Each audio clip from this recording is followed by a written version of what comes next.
Dr. Vex watched in disbelief as the monitoring equipment continued to display vital signs.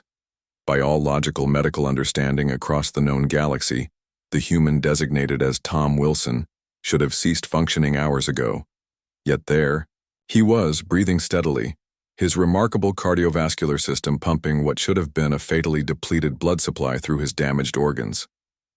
Impossible, Dr. Vex muttered, his four eyes blinking in rapid succession, a sign of extreme agitation among his species. His medical colleagues crowded around the observation glass, equally stunned. The incident had occurred during a routine maintenance operation on the outer hull of the Joint Species Research Station. Tom had been working alongside Krill engineers when a micrometeor shower hit without warning. While the Krill technicians had retreated to safety, Tom had remained to secure a crucial atmospheric regulator. A fragment penetrated his environment suit, causing catastrophic damage to his abdominal region. "His liver is regenerating," announced Medical Officer Lom, her voice tinged with scientific fascination. "I have never witnessed tissue reconstruction at this rate in any sentient species." Dr. Vex adjusted the scanner settings, certain there must be an error. Humans were classified as Class 3 fragile organisms when first encountered. Their homeworld's gravity alone suggested vulnerability. Their medical records indicated otherwise, countered Lom, but we dismiss those as exaggerations. Primitive species often mythologize their biological capabilities. The medical bay had become something of an impromptu lecture hall. Specialists from across the station had gathered to witness what was quickly becoming known as the Wilson phenomenon. Even Commander Drill, who rarely concerned himself with medical matters, stood watching from the back of the room. "The human should have expired from blood loss alone," Dr. Vex explained to the gathered crowd. "Their circulatory system lacks redundancies, yet somehow, the body compensated by constricting peripheral vessels, prioritizing flow to vital organs." Lom pointed to another reading. "Their clotting mechanism is remarkably efficient. The damaged vessels sealed themselves within minutes. And now, observe the white blood cell count. It's astronomical by our standards." Dr. Vex recalled the human medical officer's lack of concern when Tom was first brought in.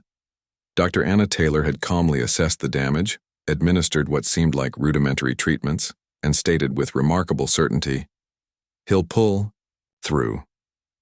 At the time, Dr. Vex had attributed her confidence to primitive medical understanding or perhaps emotional denial. Now, 3 cycles later, he was beginning to understand. Their entire evolutionary history is written in their response to trauma, Lom continued. Their planet's predator density and environmental hazards must have created intense selection pressure for rapid healing. Commander Drill stepped forward. "Is this capability universal among humans?" "According to their medical database, yes," Dr. Vex replied. "Though there are variations. Their physical resilience extends beyond mere healing. They endure temperature extremes that would kill most species, can survive with partial organ function, and their skeletal fractures mend completely, not just stabilize with permanent weakness as with most species. They call it getting back on their feet," Lom added. A curious idiom that implies more than physical recovery. It suggests psychological resilience as well. As if to punctuate this observation, monitoring equipment began signaling a change. Tom Wilson was regaining consciousness far earlier than any medical model had predicted. "Sedation levels are still within therapeutic range for his body mass," Dr. Vex said, rechecking the calculations. "He shouldn't be awake for another full cycle." Dr. Taylor entered the observation room, noticing the crowd. "Ah, I see you've discovered why humans make excellent space explorers," she said with a small smile. "We're surprisingly hard to kill." "This defies conventional medical understanding," Dr. Vex replied. "The energy expenditure alone for such rapid healing should be unsustainable." "Perhaps for your species," Dr. Taylor conceded. "But we evolved on a planet that tried to kill us daily. Our bodies learned tricks." Inside the recovery chamber, Tom's eyes fluttered open. He appeared disoriented momentarily before focusing on the medical staff through the observation window. Remarkably, he attempted to sit up. "Please tell him to remain still," Dr. Vex instructed the human doctor. The internal repairs are still... He knows his limits, Dr. Taylor interrupted gently. Watch. Tom adjusted his position slightly, winced, then settled back.